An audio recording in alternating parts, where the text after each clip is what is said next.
नमस्कार भक्तों, आप सभी का स्वागत है हमारे चैनल भक्ति सागर में।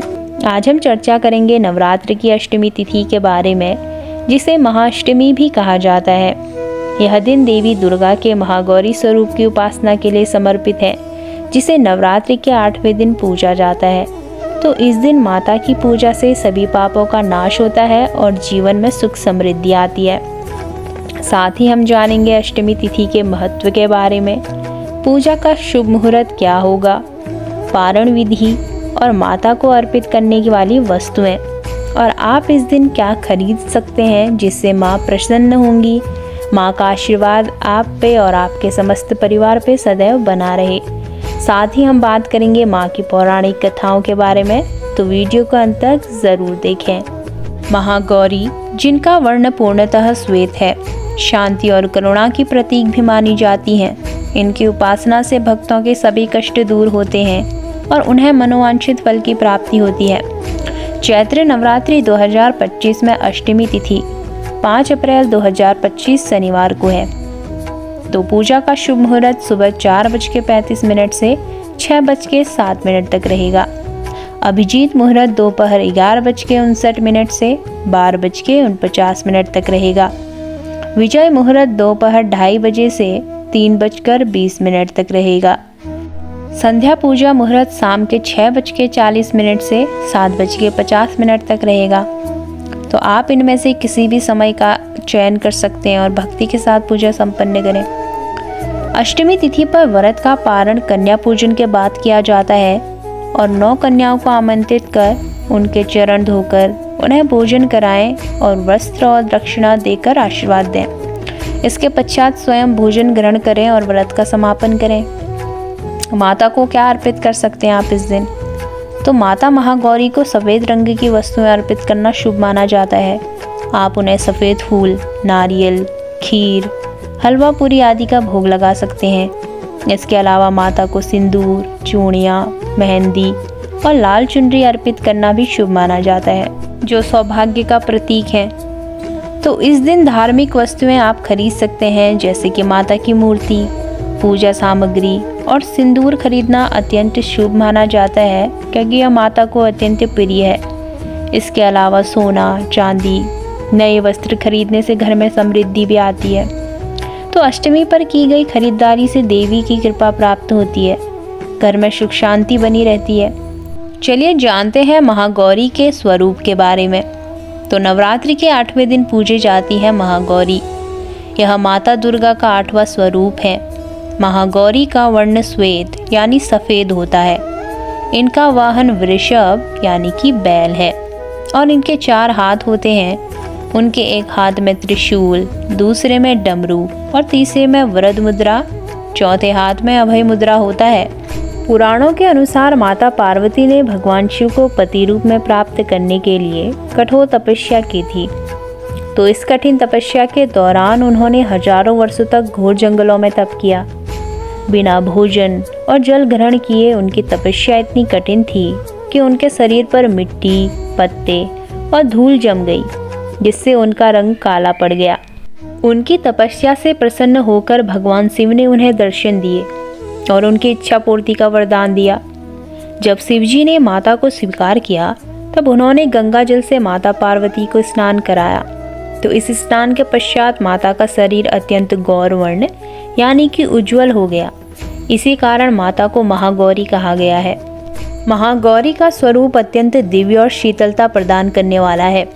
वे भक्तों की सभी इच्छाओं को पूर्ण करने वाली और कल्याणकारी देवी मानी जाती हैं। उनकी उपासना करने से जीवन के सभी कष्ट और पाप समाप्त हो जाते हैं और व्यक्ति को सुख समृद्धि की प्राप्ति होती है। जब महिषासुर और अन्य राक्षसों का अत्याचार बहुत बढ़ गया, तब देवी महागौरी ने अपने दिव्य तेज और शक्ति से राक्षसों का संहार किया। देवी के कोप से दैत्यों की सेना नष्ट हो गई और देवताओं को भय से मुक्ति मिली। महागौरी की शक्ति से ही धर्म और सत्य की रक्षा हुई। महागौरी को शांत, सौम्य और करुणामयी स्वरूप में भी पूजा जाता है। वे अपने भक्तों के सारे पापों का नाश कर उन्हें पवित्र कर देती है। उनकी कृपा से भक्तों का जीवन सरल, सुखी और शांतिपूर्ण बन जाता है। यह दिन विशेष रूप से मन की शुद्धि, गृहस्थ सुख, विवाह में आ रही बाधाओं के निवारण और कष्टों से मुक्ति के लिए महत्वपूर्ण है। तो आइए जानते हैं माँ की सही पूजा विधि। आपको क्या करना चाहिए? सुबह जल्दी उठकर ब्रह्म मुहूर्त में स्नान करें, स्वच्छ वस्त्र धारण करें और शांत मन से माता की उपासना का संकल्प लें। संकल्प लेते समय दाहिने हाथ में जल, चावल, पुष्प और पान का पत्ता लेकर माता का ध्यान करें।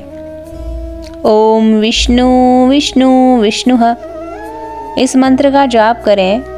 इस मंत्र का अर्थ होता है कि आज मैं श्री महागौरी माता की कृपा प्राप्त करने हेतु इस व्रत का संकल्प करती हूँ।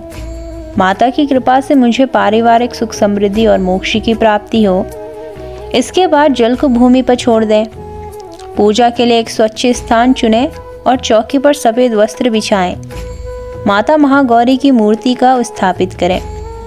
माँ को सफ़ेद वस्त्र, सफ़ेद फूल, चंदन अर्पित करें। आप पंचोपचार पूजा भी कर सकते हैं। यह 5 मुख्य पूजा विधियां हैं जो आप कर सकते हैं माँ के लिए। माँ का ध्यान करें। श्वेते वृषे समारूढ़ा श्वेतांबरधरा सूचि महागौरी शुभम दध्यान महादेव प्रमोददा।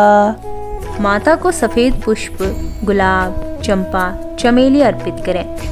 अक्षत, यह पूर्णता का प्रतीक है। माता को कुमकुम और चंदन भी अर्पित करें। दीपक को पंचमुखी रखें और धूप जलाएं। अब माता की मंत्र साधना करें जिसमें मंत्र, जप और स्तुति शामिल है। तो बीज मंत्र का आप प्रयोग करें।